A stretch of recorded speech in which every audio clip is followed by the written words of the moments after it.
Gold trusted gold buyers మీరు తాకట్టు పెట్టిన బంగారాన్ని విడిపించి ఈ రోజు ఉన్న మార్కెట్ ధరకు కొనబడును.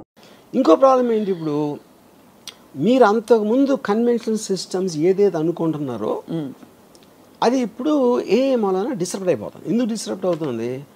1929 1935 first world war second world war మధ్యలో జరిగిన చాలా జెనీవా కన్వెన్షన్ ఇలాంటి దాంట్లో పొలిటికల్ అసాసినేషన్స్ ఉండకూడదు. That is against human civilize బిహేవియర్కి అగెయిన్స్ట్ అని తీర్మానించారు. అప్పుడు నేను ఆర్మీలు కొట్టుకోవాలి, కానీ అప్పుడు ఎవరినో పంపించి ఆయన వెనకాల నుంచి షూట్ చేసి ఆ లీడర్ని, అలాంటిది ఇట్ ఈస్ అగెయిన్స్ట్ ఇది. ఇప్పుడు ఆ థింకింగ్ ఎందుకు మారిందంటే cost of war and the effect of war. Second world war తర్వాత వచ్చిన ఏదైతే వార్స్ ఉన్నాయో ఎవరు తీసుకున్నారు వార్ డెసిషను? ఒక లీడర్ తీసుకుంటాడు. ఆ లీడర్ పక్కన ఉన్న 5 అదో 10 మంది ఏదో సందర్భంలో వాడు కూర్చోడు కాపాడుకోవడానికి తీసుకుంటున్నాడు ఆ డెసిషన్. వాడి కోసం మీరు 100,000 మంది చచ్చిపోతున్నారు మధ్యలో. And the cost of war, cost of life and the time and everything. అప్పుడు ఈ మధ్యన ఏం చేస్తున్నారు, ఇప్పుడు America it started assassinating the most wanted leaders. అది మళ్ళీ స్టార్ట్ అయింది. ఎందుకు చేస్తున్నారు ఇప్పుడు అది? Because of these reasons, right? And the AI technology is become so unbelievable. ఇప్పుడు ఐమాన్ అల్ జవారి అని he is like a deputy commander of al Qaeda, Osama bin లాదెన్కి second. Is got a 25 million reward. 16 సంవత్సరాల నుంచి దాన్ని ఎదుగుతున్నారు అడు కోసం. ఏ అడిగితే చెప్తుందా కదా కదా దొరుకుతాడని? ఏ కదా ఏ ఆ సిస్టమ్స్లో కూడా ఉంటుంది. వాళ్ళకి ఫైనల్గా వాళ్ళకి తెలిసింది ఏంటంటే కాబూల్లో ఒక 5 అంతస్తుల బిల్డింగ్లో 4వ అంతస్తు బాల్కనీలోకి రోజు పొద్దున్న 7 గంటలకు ఆ టైంలో వచ్చి అక్కడ కూర్చుని టీ ఏదో తయారు చేసుకొని తాగుతాడని ఒక ఇన్ఫర్మేషన్ వచ్చింది వాళ్ళకి. సో వాళ్ళు ఏం చేశారు, ఒక ప్రెడేటర్ డ్రోన్ అన్మాన్డ్ దాన్ని పంపించి కాబూల్కి ఒక 1 mile డిస్టెన్స్ నుంచి they deployed a missile called R9X. అదేం చేస్తుందంటే దగ్గర వచ్చి అది పేలదు, దాంట్లోంచి కత్తులు వస్తాయి బయటికి, అది సర్రని తిరిగి నరికేస్తాయి టార్గెట్ని. అది ఎందుకు కనిపెట్టారంటే కొలాటరల్ డ్యామేజ్, అంటే బాంబు పేలితే పక్కన వాళ్ళు కూడా పోతారు, వాళ్ళని చంపడానికి ఉద్దేశం కాదు. Targeting with precision about 1 person. ఇంకోటి బాంబు పేలితే బిల్డింగ్ పడిపోవచ్చు, ఇంకా ఎంతమంది పోతారో తెలియదు. అలాంటివి చాలా జరిగినాయి. దాన్ని తగ్గించడానికి ఇలాంటి టెక్నాలజీ కూడా వచ్చింది. ఇప్పుడు ఇది కంప్లీట్లీ డ్రివెన్ బై ఎలా అది మీరు టార్గెట్ ఎయిమ్ చేసిన తర్వాత, డిప్లాయ్ చేసిన తర్వాత అది హెడ్ విండ్ గాలి వస్తుందా, ఎదురుగాల, టెయిల్ విండా, ఏవి అన్నీ క్యాలిక్యులేట్ చేసి కంటిన్యూస్గా ప్రెసిషన్లో ఉంచుతుంది. 1 mile దూరంలో కనపడదు, ఎందుకంటే అది 4-5 feet ఉంటుంది. 1 mile అక్కడి నుంచి స్టార్ట్ అయ్యి ఈ దగ్గర రావడానికి 4 secondsలో వస్తుంది. Because travels at Mach 10 speed. మీకు సౌండ్ కూడా వినిపించదు. సో అక్కడ అప్పుడు ఏమవుతుంది, ఈడొక్కడ పోయాడు. మీరు ఇది లేకుండా చేయాలంటే ఒక పెద్ద ప్లటూన్ని పంపి చాలా విరోచితంగా లోపల వాళ్ళకి తెలిసిపోయి వాళ్ళు షూట్ చేసి వీళ్ళు షూట్ చేసి ఎంతమంది పోతారో ఆడు తప్పించుకుంటాడా లేదా తెలియదు.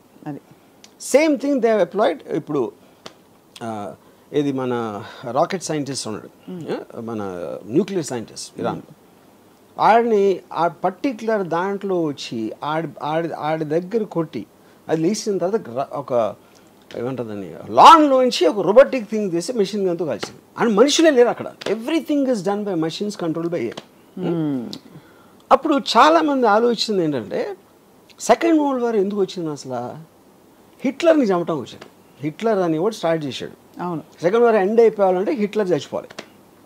కానీ హిట్లర్కి మనకి మధ్యన, అది మనకంటే అమెరికన్ ఫోర్సెస్కి ఒక 1000 మంది ఉన్నారు, ట్యాంకులు గీంకులు అన్నీ చేసుకొని. వాడి దగ్గరికి రీచ్ అవ్వటానికి అయింది వార్. ఇప్పుడు ఆడికి వాషింగ్టన్లో కూర్చున్నాడు, ఒక బటన్ నొక్కితే ఈ డ్రోన్ గీనో వచ్చి సపక్కని లేపేస్తే ఇంకా సెకండ్ వార్ ఎట్లా ఉంటుంది? అవును, కరెక్ట్. ఇప్పుడు రేపు పొద్దున మనకి ఇంకో కంట్రీకి వార్ వచ్చింది సపోజ్. ఇప్పుడు మీరు ప్రైమ్ మినిస్టర్ని joint chiefs of staff army navy naval కమాండర్ని చంపేసినాయి అనుకోండి, మిసైల్స్ వచ్చి, మిసైల్స్ డ్రోన్స్ ఏదో వచ్చి. మీకు లీడర్స్ పోతే వేరే వాళ్ళు వార్ ఏం చేస్తారు? మహారాజ్ చచ్చిపోతే సైన్యం వార్ ఎందుకు చేస్తుంది? అవును, ఈ క్వశ్చన్స్ అని రీఎమర్జ్ అవుతున్నాయి. ఎందుకంటే మీ న్యాచురల్ ఇన్స్టింక్ట్లో లీడర్ని చంపితే అయిపోతుంది కదా అంటే లీడర్ని అసాసినేట్ చేయకూడదనే మారల్ కోడ్ నుంచి ఈ మొత్తం కాస్ట్ ఆఫ్ వార్ క్యాలిక్యులేట్ చేసి కొత్త మోడల్స్ ఆఫ్ వార్ మొత్తం అంతా కలిసి మనం కేవలం ఎవడో తీసుకొని వాడిని టార్గెట్ చేద్దాం. 20 సంవత్సరాలు ఆఫ్ఘనిస్తాన్లో వార్ జరిగింది. ఫైనల్గా ఇచ్చేసారు, తాలిబాన్ మళ్ళీ వచ్చేసారు. $4 trillion వచ్చింది అమెరికాకి.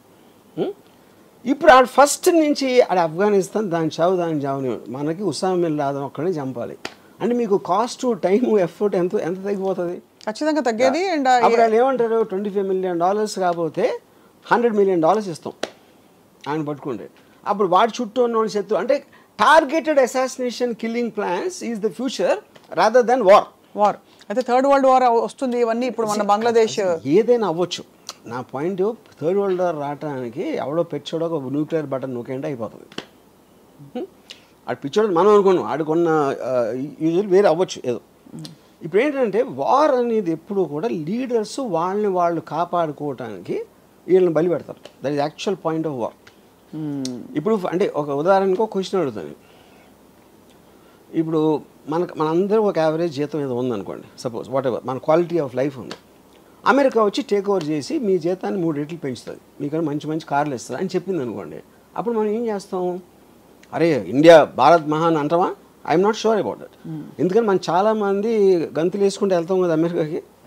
అమెరికాకి ఇక్కడ రాకుండా ఉండి అమెరికా ఇస్ బెటర్ అని మీరు అమెరికా పాలనలో మీరు ఉన్నప్పుడు ఇక్కడ అమెరికా పాలన ఉంటే మీ ప్రాబ్లం ఏంటి? అది కేవలం మన ఈగో అని మన ప్రోగ్రామ్ చేసిన విషయం యూనో. సో అప్పుడు దాన్ని బట్టి ఉన్న తీరులో నేను చెప్తున్నాను ఇప్పుడు. సో బేసిక్గా ఎవడైతే పైన ఉన్నాడో వాడిని కాపాడుకోవడానికి వార్ వస్తుంది. అది నా ఫండమెంటల్ థింగ్. ఏఐ వస్తే ఇప్పుడు పాకిస్తాన్ ఇండియాకి వస్తే సప్న రాము వాళ్ళు తీసుకోలేదు కదా డిసిషన్. అది మన పక్కింటి వాళ్ళు తీసుకో, ఎదురింటి వాళ్ళు తీసుకో, మనకి తెలుసు ఎవరు తీసుకున్నారు? ఢిల్లీలో ఉన్న 10 మంది తీసుకున్నారు. అవును, మన దేశాన్ని తీసుకెళ్ళిపోతున్నారని మనలో ఒక ఇది చేసి. కానీ ఆ దేశం బెటర్ అవుతే అప్పుడు ఎందుకు వార్ చేస్తారు మీరు? మీరు ఎవరితో ఫైట్ చేసినా మీ దగ్గర ఉన్నది ఏదో పోతుందేమో అనే భయంతో చేస్తారు. లేకపోతే అవతల వాడిని ఆక్రమించేసుకుని మనం దొబ్బేద్దాం అని దాంతో చూస్తారు. ఈ రెండే ఉంటాయి. కాన్ఫ్లిక్ట్ అనేది అక్కడే ఉండేది. కరెక్ట్. 99% ఆఫ్ ద పీపుల్ వాళ్ళు ఉంటే వాళ్ళ బతుకులు వాళ్ళు బతుకుతారు. They don't even know what's happening. వాళ్ళు చెప్పేవారు కూడా తెలియదు వాళ్ళకి రీజన్ రైట్ ఎక్కడ ఉంది. సో ఈ కాంటెక్స్ అన్నిటిలోని ఒకటి ఏఐకున్న ఇంటెలిజెన్స్, సో అది అందరికీ ఇస్తుంది. అది ప్రాబ్లం. ఒక్కడికే ఉంటే వేరు. అది మీకు తెలిసి, నాకు తెలిసి, మన దగ్గర పనిచేసేవాడికి తెలిసి, డ్రైవర్కి తెలిస్తే everybody is armed with the same knowledge, right, same intelligence. వాడికి తెలియకపోతే సందర్భం వచ్చినప్పుడు అటు తెలుసుకుంటాడు. లేదు అంటే వాళ్ళు క్రియేట్ చేసుకోవాలి. అందుకనే కాంటెక్స్ట్ ఆఫ్ వార్ ఎవరి ఏఐ వాళ్ళే. బిగ్గెస్ట్ ప్రాబ్లం ఏమవుతుందంటే ఏఐతో మీకు మోటివేషన్ పోతుంది. మోటివేషన్ ఎందుకు పోతుంది అంటే అబ్సల్యూట్లీ ఆల్రెడీ నాకు అన్నీ తెలిసిన నా ఫ్రెండ్ నా దగ్గర ఉంటే మీరెందుకు మళ్ళీ చదువుకోవాలి, మీరెందుకు నేర్చుకోవాలి, మీరెందుకు అర్థం చేసుకోవడానికి ట్రై చేయాలి? అది స్టూపిడ్. మోటివేషన్ అంటే ఆఫ్ కోర్స్ క్యాలిక్యులేటర్స్ తర్వాత 2, 4 అది క్వశ్చన్ కాదు. మోటివేషన్ అనేది ఒక మనిషికి ఎందుకు ఉపయోగం? మోటివేషన్తోనే తను కష్టపడతాడు. తను ఏదో ఇంకొక పెద్ద ఒక రీచ్ అవ్వటానికి ట్రై చేస్తాడు. దానికి ఏం కావాలి? నాలెడ్జ్ కావాలి, ఒక అంబిషన్ కావాలి, ఒక ఇంటెలిజెన్స్ కావాలి, ఒక ఎఫర్ట్ కావాలి. ఇవన్నీ వేరే వాళ్ళు చేసి మనకన్నా బెటర్గా చేస్తున్నప్పుడు, ఇప్పుడు నేను సపోజ్ డైరెక్టర్ అవ్వను అనుకోండి, నేను ఉన్న డైరెక్టర్ కన్నా నేను బెటర్గా తీస్తాను అని అన్నప్పుడే నాకు మోటివేషన్ వస్తుంది. ఇది ఒకటి.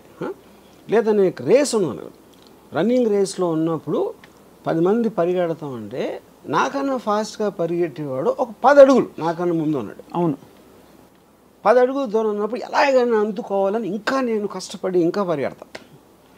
అదే వాడు 1 మైల్ ముందుకు వెళ్ళిపోయాడు అనుకోండి, 1 మైల్ అందుకోవటం అనేది నాకు వల్ల కాదు అని నాకు తెలుసు. అప్పుడు అయిపోతాను. అప్పుడు ఆ కాంటెస్ట్ ఏమవుతుందంటే మోటివేషన్ లేనప్పుడు మీరు చదువుకోవటం, నాలెడ్జ్ సంపాదించడం, ఒక అంబిషన్ ఉండటం అనే వాటికి మీనింగ్ ఉండదు. అప్పుడు ఏంటి, స్లోగా మనం మళ్ళీ ఆది మానవులు అయిపోతాం. ఆది మానవుడి నుంచి మనం మోటివేషన్తో వచ్చాం ఇంతవరకు. అది రివర్స్ ప్రాసెస్లో అవుతుంది ఎప్పుడైతే మోటివేషన్ పోయిందో. ఎందుకు రివర్స్ ఎందుకు అవ్వాలి? అక్కడే ఉండొచ్చు కదా. అదే అంటే అక్కడే ఉంటాం అంటే అక్కడే ఉన్నప్పుడు ఆడ వెళ్ళిపోతే అదే కదా, డిస్టెన్స్ అదే ఉంటుంది కదా. డిస్టెన్స్ బట్టి. సో ఓకే, అప్పుడేంటి అది రీచ్ అయిన స్టేజ్తో కంపేర్ చేస్తే మనం ఇప్పుడు ఆది మానవులు ఏమైనా ఉంటాం, మనం ఆ స్టేజ్లో ఉంటాం. అది నేను చెప్పేది. మనం ఉన్నప్పుడు ఆది మానవులుగా మనల్ని ఇసుకు రారా అని చెప్పి ఛాలెంజ్ చేసే ఏ లేదు. ఇప్పుడు ఉంది కాబట్టి మనం గ్యాప్ పెరిగిపోతుంది. అప్పుడు ఏమీ లేదు కదా. అప్పుడు పాయింట్ ఆఫ్ రెఫరెన్స్ ఏఐకి మనం ఇర్రిలవెంట్, మనం ఉన్నా లేకపోయినా అది సెన్షెంట్ అయినప్పుడు వీ బికమ్ ఇర్రిలవెంట్. మనకి ఏ sir irrelevant. Correct. But I'm saying for us to evolve from real ఆదిమానవ time what was our motivation? గుర్రపు స్వారీలు చేసినప్పుడు గుర్రాలు ఇంపార్టెంట్, కార్లు వచ్చినప్పుడు గుర్రాలు ఎందుకు ఇంపార్టెంట్ అవుతాయి? కరెక్ట్. అది ఎగ్జాక్ట్లీ ద ప్రాసెస్. అసలు గుర్రాలని వాడచ్చు అనే అవసరం ఉంది కాబట్టి గుర్రాలని వాడడం మొదలుపెట్టి గుర్రపు స్వారీ అని ఒక తయారైంది. వెన్ వీ వర్ ఆదిమానవ్స్ we didn't have any point of reference. ఒక బ్లాంక్ క్యాన్వాస్ మీద మనం చేసుకుంటూ పోయి ఇంత డివాల్వ్ అయ్యాం. ఇప్పుడు ఏంటి, మనకు పాయింట్ ఆఫ్ రెఫరెన్స్ మనం తరుముతున్న ఒక కాలం ఉంది కాల్డ్ ఏఐ. సో దాని రెఫరెన్స్ తో మన అసలు పట్టించుకోవట్లేదు. అదే దట్స్ ఎ డిఫరెన్స్ అంటున్నా. యా, బట్ మనం తరం పడుతున్నాం because we want to catch up at least as a respiration. తరం పడతాం, మనం వెనక పడుతున్నాం. తరం పట్ల అది వెనకాల వస్తూ ఉంటే తరం పట్టం. అది మిమ్మల్ని పట్టించుకొని ముందుకు వెళ్ళిపోతే మనం అప్పుడు వెనక పట్టం. Point noted sir. My whole point is అప్పుడు అబ్సల్యూట్ ఎవల్యూషన్, ఇప్పుడు relative. Everything is relative. You need